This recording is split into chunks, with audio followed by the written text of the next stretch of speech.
하나님께서 오늘 우리에게 주시는 말씀은 로마서 5장 3절로 4절 2절 말씀입니다.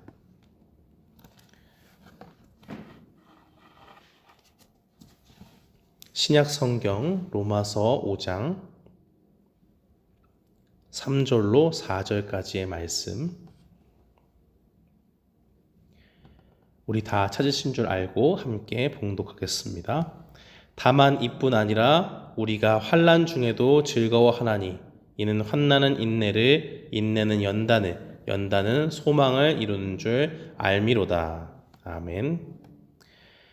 미국의 병리학자였던 프랜시스 페이턴 라우스라는 사람이 있습니다. 이분이 1966년도에 종양을 일으키는 바이러스를 최초로 발견을 해서 노벨상을 받게 됩니다. 근데 이분이 자신의 업적을 인정받기까지는 55년이라는 세월이 걸렸어요. 1911년에 어떤 사람이 양계장에서 키우던 이제 닭을 가지고 연구소에 왔는데 이분한테 좀 봐달라고 얘기를 했습니다. 그래서 그 닭을 보고 이렇게 연구를 하다 보니까 거기서 이제 종양 바이러스를 발견하게 된 것이죠. 근데 그때 발견을 했음에도 불구하고 사람들이 이 연구의 업적에 대해서, 이 분야에 대해서 잘 몰랐고 이것이 얼마나 대단한 발견인지를 인지를 하지를 못했습니다. 그러다가 55년 뒤에 사람들이 이제 그 연구에 대한 가치, 그의 업적에 대해 분명히 이것은 아주 중요한 발견이다라는 것을 깨닫게 되었고, 이 라우스라고 하는 사람이 87세가 되어서야, 아주 늦은 나이죠. 그때가 되어서야 노벨상을 받았던 것을 보게 됩니다. 참으로 긴 기다림이었죠. 55년의 세월입니다. 이 라우스라고 하는 사람은 모든 사람에게 유익한 발견을 하고도 그의 업적을 인정받는데 한참이 걸렸습니다. 근데 이것이 이 사람의 이야기뿐만 아니라 바로 우리의 믿음도 그렇다는 거예요. 이 세상의 사람들은 당장에 우리가 가진 그 믿음의 가치를 당장 알지 못합니다. 그러나 우리 하나님이 나타나시게 되는 그날이 임하게 되면 모든 사람이 부인할 수 없게 되는 바로 그 복음의 가치가 드러나게 되어 있습니다. 우리는 하나님의 은혜로 믿음을 가지게 되었고 주님의 공로로 말미암아 예수 그리스도 안에서 의롭다함을 얻은 하나님의 자녀가 되었습니다.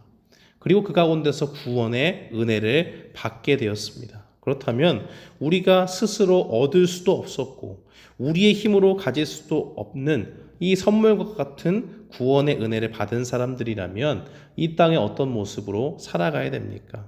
특별히 사순절 기간과 맞닿아서 생각해 보면 환난 중에도 우리는 기뻐하는 사람이 되어야 합니다. 사도 바울은 우리가 믿음으로 의롭게 되었다면 환난 중에도 기뻐하는 사람이 되어야 된다라고 그렇게 증거합니다. 오늘 본문에서 사용된 환난이란 단어는 어떤 의미를 가지고 있습니까? 이게 사전적인 의미를 보면 이렇게 누르는 거, 그리고 압박하는 걸 얘기해요. 그러니까 우리가 예전에 포도즙을 구하려면 즙틀 안에다가 포도를 넣고 이렇게 꽉 짜서 이렇게 즙을 짜내는 거 있잖아요. 그런 것처럼 사람을 완전히 꽉 짜가지고 눌러버리는 그러한 것을 이야기합니다. 그런 거 보면 이 환난은 고난이라고도 이야기할 수 있죠. 그러니까 나의 삶을 힘들게 만드는 모든 걸 얘기하는 거예요. 그것이 경제적으로 나에게 어려움을 줘서 나를 힘겹게 만드는 것이건, 또 나의 몸이 어려워져서 힘들어져서 건강이 상해서 힘들게 만들건, 또 직장에서 또 학교에서 내가 만나는 모든 관계 가운데 사람을 통해서 또 일로 오는 그러한 모든 어려움들을 다 이야기하는 겁니다. 그것이 나를 압박하고 나를 짓누르고 나의 영혼을 상하게 하고 나의 믿음을 점점 줄어들게 만든다면 그것이 바로 환난이요 고난이라 말할 수 있습니다. 벌써 몇 개만 예를 들었는데도 기분이 썩 그렇게 좋은 단어가 아니라는 걸 알죠. 어떤 분들은 마음속에 고개를 흔들면서 어떤 사람이 떠오르기도 하고, 그 사람이랑 했던 그 시간은 다시 내가 겪고 싶지 않다, 이런 생각 하시는 분들도 있을 것 같고요. 또 나를 힘겹게 만들었던 그런 상황들을 떠올리면서 다시는 그 시절로 돌아가고 싶지 않다라는 생각을 하시는 분들도 계실 겁니다. 그런데 이 환난 중에서 기뻐하는 사람, 그 사람은 바울이 바로 누구라고 이야기합니까? 예수님을 믿는 우리가 바로 그런 사람이 되어야 한다고 말하는 거예요. 그런데 어떻게 하면 어떻게든 이 피하고 싶고 때로는 다시는 떠올리기도 싫은 이런 고난과 환난의 순간들을 기뻐하는 사람이 될 수 있습니까? 우리가 첫 번째로 기억해야 될 것은 환난이, 이 고난이 과정이라는 것을 알 때 그것을 기뻐할 수 있습니다. 이것은 감정적으로 고난이 왔을 때 난 아무렇지도 않아, 이거 아무것도 아니야 라고 하는 것이 아니에요. 고난이 오면 당연히 힘들죠. 눈물도 나고 몸도 아프면 정말 그 가운데서 내가 왜 지금 살고 있나, 하나님께서 내 생명을 취하셨으면 좋겠다, 이런 기도도 나오잖아요. 그런 건 감정적으로 느낄 수 있는 것들은 당연한 겁니다. 인간이기 때문에 느낄 수 있는 거죠. 아예 감정을 로봇처럼 못 느낀다는 말이 아닙니다. 본문 3절 하반절에서 바울은 환난은 이라고 그렇게 시작을 해서 4절에 보면 소망을 이루는 줄 안다 라고 그렇게 증거를 하고 있습니다. 성도에게 있어서 반드시 필요한 것은 환난입니다. 고난입니다. 믿는 사람이건 믿지 않는 사람이건 인생 가운데서는 누구나 환난과 고난을 경험하죠. 그것을 피해가고 싶다고 해도 피할 수 있는 사람은 아무도 없습니다. 그러나 하나님께서 성도들에게 고난을 주시는 것은 바로 그 끝에 소망이 있기 때문입니다. 불을 붙여가지고 이렇게 끓이면 어떻게 됩니까? 100도가 돼야지 100도씨가 돼야지 물이 끓기 시작하잖아요. 99도로 몇 시간을 끓여도 절대로 이 물이 끓지 않아요. 그냥 약간 뜨거운 정도만 되는 거죠. 근데 100도가 딱 되면 그때부터는 그 이상 가건 어떻게 되건 어쨌든 다 끓게 됩니다. 이건 불변의 진리예요. 물을 많이 끓여보신 분들은 알죠. 내가 어느 정도 불에 세기를 가지고 몇 분을 끓이면 이게 몇 분에 끓는다라는 것을 경험적으로 알게 됩니다. 이 무엇을 말하는 겁니까? 고난도 한 번, 두 번 받을 때는 정신이 없어요. 여기서 무슨 하나님의 뜻을 발견한다, 이거는 다 허울 좋은 얘기고, 그 당시에 내가 막 몸이 아파가지고 죽을 것 같고 사방팔방에서 나에게 밀려오는 그 어려움들을 감당하고 하면 그 가운데서 막 머리가 복잡해지고 이게 뭐가 어떻게 돌아가는 건지 하나도 모를 만큼 정신을 차릴 수가 없게 되는 겁니다. 사람들이 힘들어하는 것 중에 하나가 뭡니까? 사고를 당할 때 그렇죠. 사고가 나면 어떤 분들은 머리가 하얘지는 분들이 있어요. 그런 증상들은 어떻게 나타나게 됩니까? 사람마다 다르겠지만 한 번도 그 순간을 생각해 본 적이 없어요. 사고라는 건 갑자기 일어나는 거잖아요. 그죠?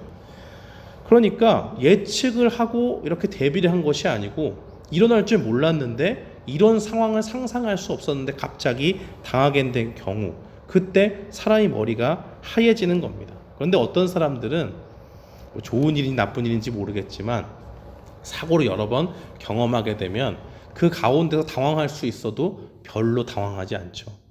몇 번 경험해봤고 그 가운데서 처음보다는 훨씬 침착하게 상황을 대처합니다.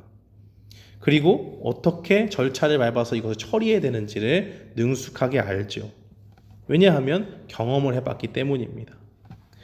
대한민국의 양궁 국가대표들 이렇게 보면요, 굉장히 경쟁이 치열합니다. 그래서 그 전년도에 국가대표가 돼서 금메달을 딴 분도 그 다음에 확실히 주전이 되리라는 이 대표로 국가대표로 뽑힌다고 하는 것은 보장돼 있지 않아요. 그만큼 치열합니다. 근데 뽑히고 나서도 그 훈련이 상당히 힘들어요.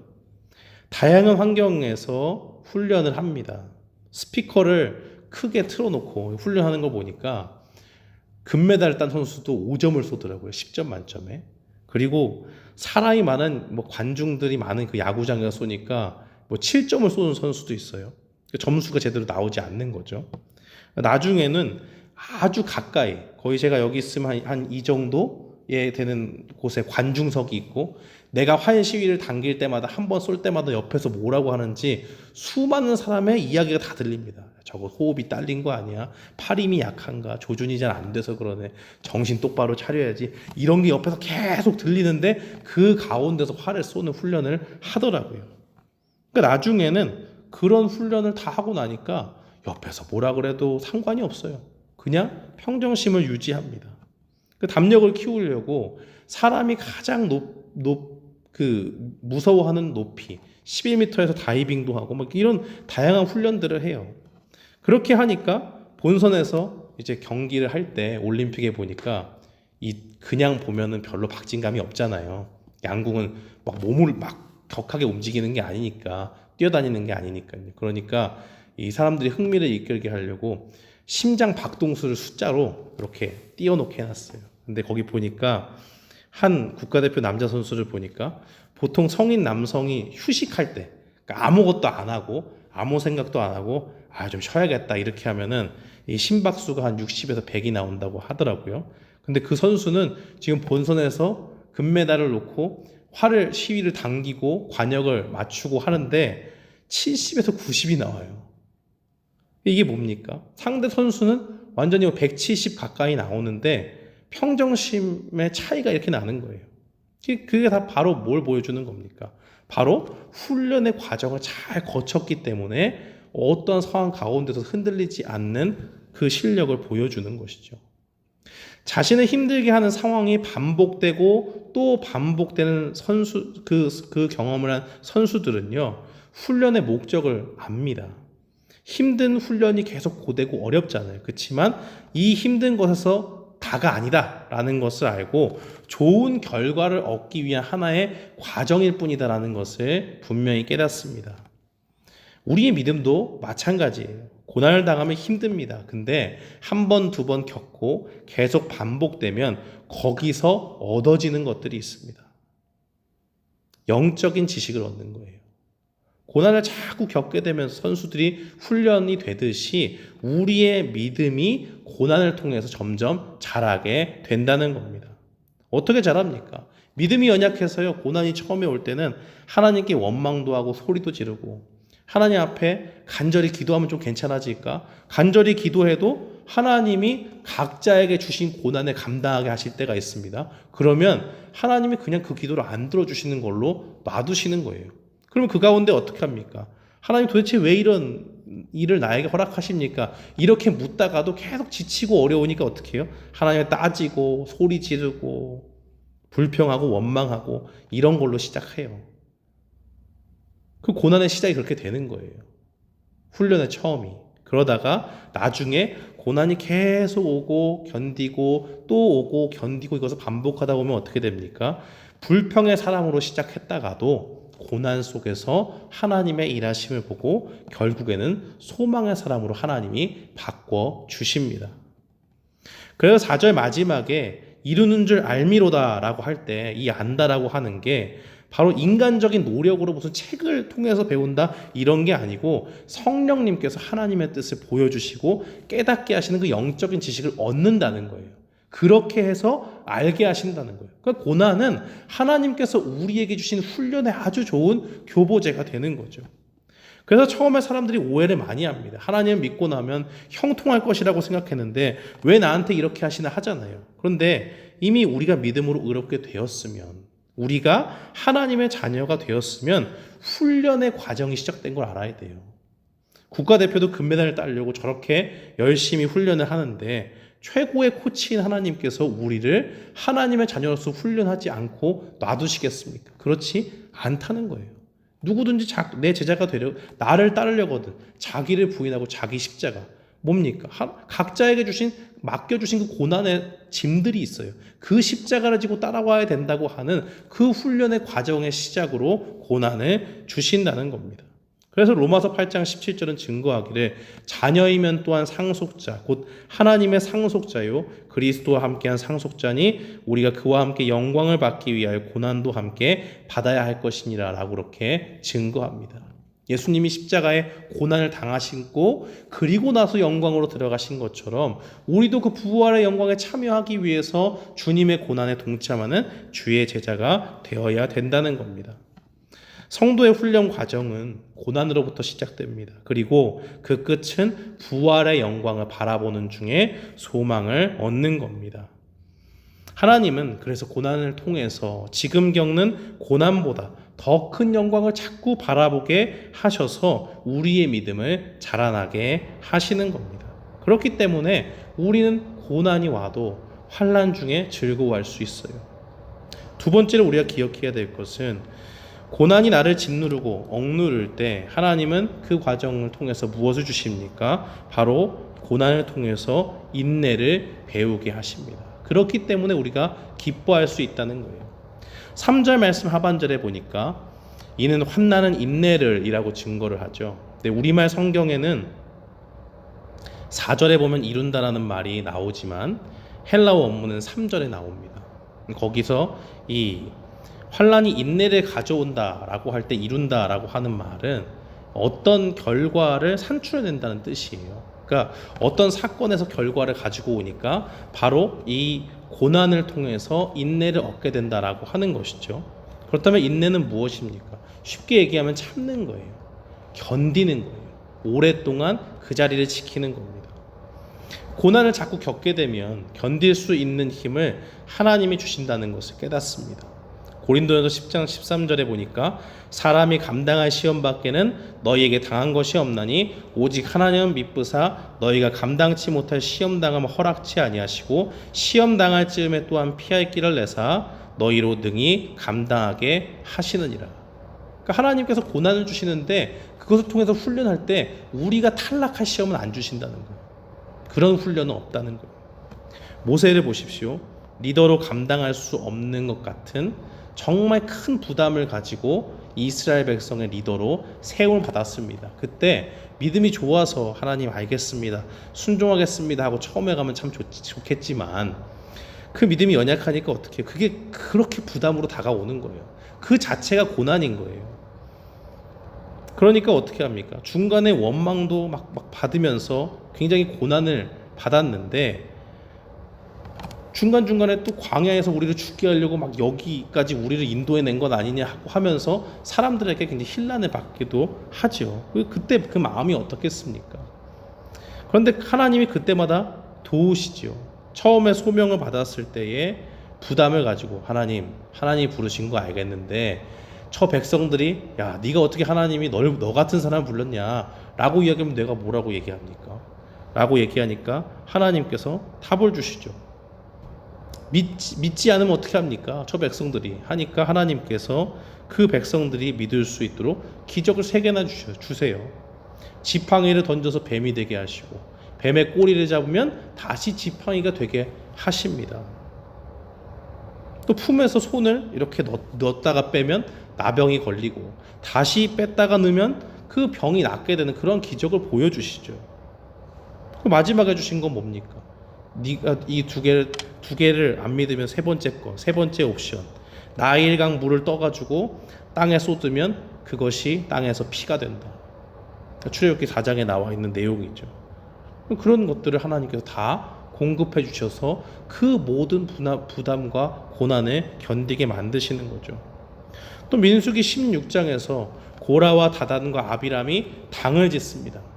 모세야 네가 어떻게 스스로 높여서 너만 하나님을 앞에 높은 사람처럼 그렇게 하느냐 하면서 들고 일어나잖아요. 그러니까 하나님께서 어떻게 하십니까? 땅이 그들을 삼키게 하시죠. 민수기 16장 3절과 4절 말씀해 보니까 이렇습니다. 그들이 이 모세의 대적자들이죠. 그들이 모여서 모세와 아론을 거슬러 그들에게 이르되 너희가 분수에 지나도다. 회중이 다 각각 거룩하고 여호와께서도 그들 중에 계시거늘 너희가 어찌하여 여호와의 총에 위에 스스로 높이느냐. 근데 4절이 중요해요. 4절이 모세가 듣고 엎드렸다가 이게 끝이에요. 반박이 없습니다. 모세가 뭐예요? 그 말을 다 들어요. 그냥 다 듣고 그냥 엎드렸어요. 엎드렸다는 건 뭐예요? 하나님 앞에 나아갔다는 거죠. 싸우지 않았습니다. 억울하지 않겠어요? 아니 자기가 하나님한테 자진해서 나가가지고 하나님 저의 기회를 주시면 제가 이 백성을 인도하겠습니다 한 적이 없어요. 그냥 광야로 어떻게 자기 힘으로 어떻게 해보려고 했어요. 그렇죠? 그러니까 이집트의 왕자였을 때 핍박당하는 그 히브리 사람을 보고 애굽인을 때려 눕혔잖아요. 근데 돌아오는 건 뭐예요? 더 큰 역풍으로 누가 너를 우리 중에 재판관으로 삼았냐라고 하면서 자기 민족이 오히려 반감을 사게 되고 그로 인해서 양쪽에서도 환영받지 못하는 그러한 사람이 돼버리지 않습니까? 그 광야라고 해서 아무것도 없는 그 상황 가운데 있을 때 하나님이 부르시잖아요. 하나님이 불러서 리더가 된 거지 자기가 되겠다고 한 적이 없는데 스스로 높인다 하니까 얼마나 억울합니까? 그런데 백성이 불평하고 원망하는 그 일을 경험할 때 변명하지 않고 변론도 안 하고 싸우지도 않았어요. 그 상황들 속에서 무엇을 봅니까? 이제까지 모든 일을 하나님이 해결하신 것을 알고 싸우는 대신 하나님 앞에 나아가는 것을 엎드리는 것을 선택한 거예요. 하나님이 하시니까 나는 가만히 있으면 되겠네 하는 것이 아니라 하나님이 나의 힘과 능력으로 할 수 없는 것도 해결해 주신다는 믿음을 가지고 하나님 앞에 나아가면서 견디는 겁니다. 모든 성도들에게 이러한 인내가 필요한 이유가 무엇입니까? 야고보서 1장 12절 말씀에 보면 시험을 참는 자는 복이 있나니 이는 시련을 견디어낸 자가 주께서 자기를 사랑하는 자들에게 약속하신 생명의 면류관을 얻을 것이기 때문이라 라고 그렇게 증거합니다. 고난이 있으면 우리의 믿음이 막 흔들리는데 그 가운데서 이 생명의 면류관을 주시겠다는 하나님의 약속이 있다는 것이에요. 그렇기 때문에 우리가 시련을 견뎌내야 된다는 거예요. 여기서 면류관이라는 것은 경기장에서 승리한 사람에게 주어지는 그 월계관 같은 거 있잖아요. 머리에 쓰는 거. 승리의 관을 얘기합니다. 그러니까 올림픽에서 금메달 따기 위해서 선수들이 열심히 달려가는 것처럼 우리는 온갖 어려움과 고난 속에서도 주님이 우리에게 주실 그 약속, 생명의 면류관을 바라보면서 인내하는 운동선수가 돼야 된다는 것을 말하는 겁니다. 그 훈련의 과정에서 인내를 통해서 하나님 무엇을 주십니까? 인내를 통해서 연단을 주시죠. 연단은 뭐예요? 엄격한 시험이나 혹독한 시련을 통과하게 되는 것을 의미합니다. 순금을 얻으려면 어떻게 해야 돼요? 아주 뜨거운 그 풀무불이라고 하죠. 그 뜨거운 불 속에서 계속 불순물을 제거하는 그 과정을 반복해서 거치잖아요. 그런 것처럼 숱한 고난과 인내의 순간들을 겪고 또 겪으면서 그 가운데서 연단, 하나님의 확실한 보호하심을 깨달아 알게 되는 그 체험을 하는 것을 얘기합니다. 그래서 바울은 증거하기를 고린도후서 1장 9절에서 우리는 우리 자신이 사형 선고를 받은 줄 알았으니 이는 우리로 자기를 의지하지 말고 오직 죽은 자를 다시 살리시는 하나님만 의지하게 하십니다. 그가 받는 모든 고난의 목적이 하나였다는 거예요. 하나님, 다른 것이 아니라 바울의 그 지식도 아니고 그의 출신도 아니고 다른 것이 아니라 오직 하나님만 의지하게 하려고 했다라는 겁니다. 이 연단을 거쳐서 숱한 고난과 인내와 연단의 과정을 통해서 결국에 성도는 어디까지로 나아갑니까? 바로 소망을 얻게 되는 것까지 나아가게 됩니다. 고린도후서 1장 10절 말씀은 증거하기를 그가 이같이 큰 사망에서 우리를 건지셨고 또 건지실 것이며 이후에도 건지시기를 그에게 바라노라.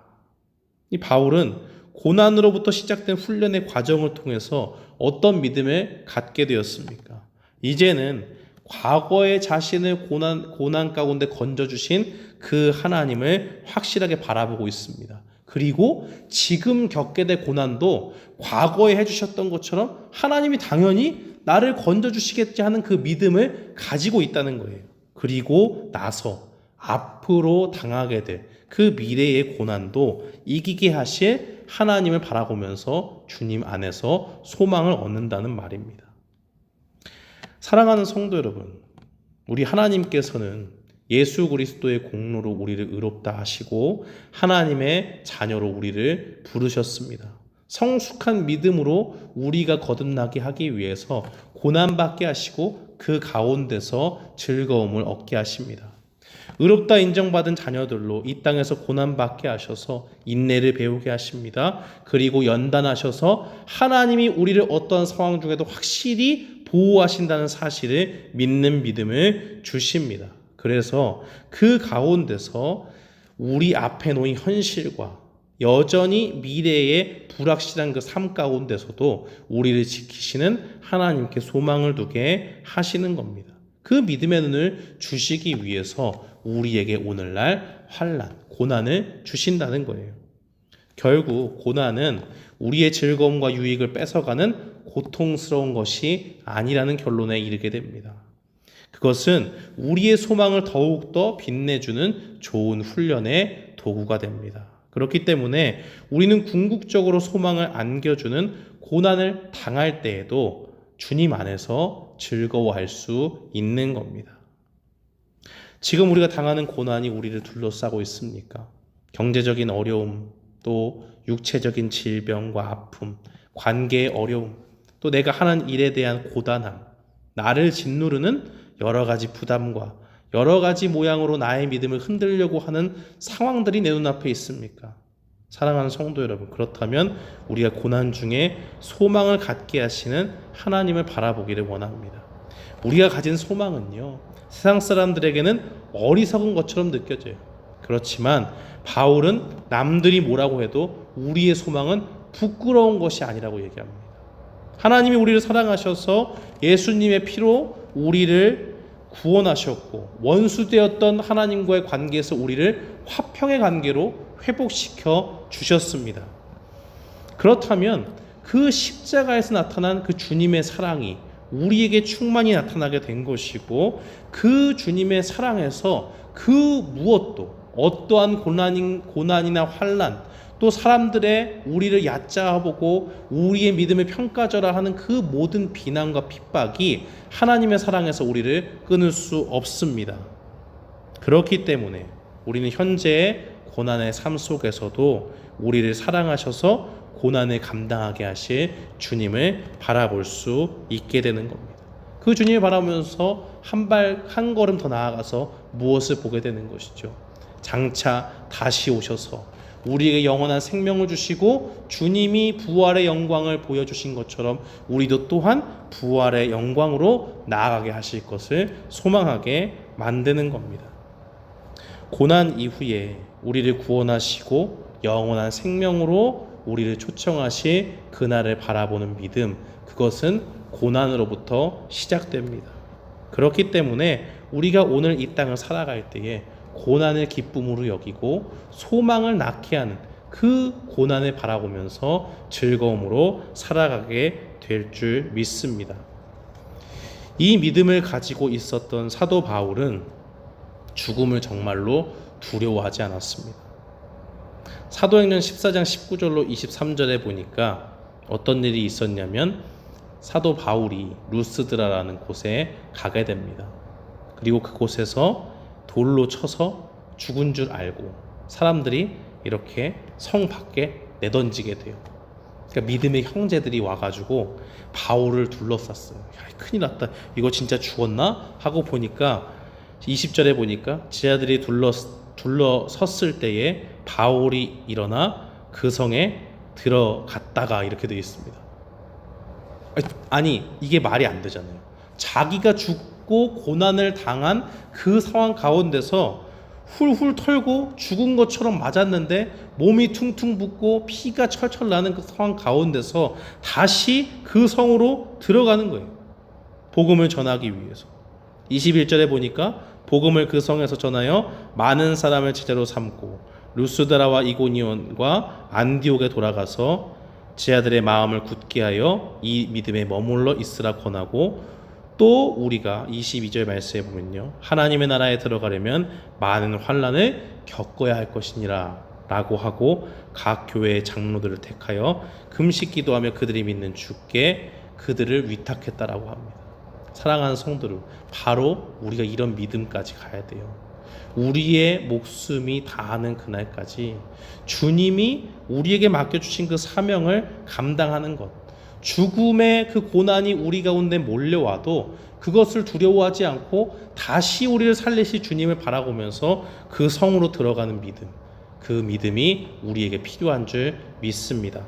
오늘 이 말씀을 기억하면서 환난 중에도 우리를 건지시는 주님을 바라보고 소망 중에 그 환난 가운데 즐거워하는 우리 모두가 되기를 주님의 이름으로 축원합니다. 아멘.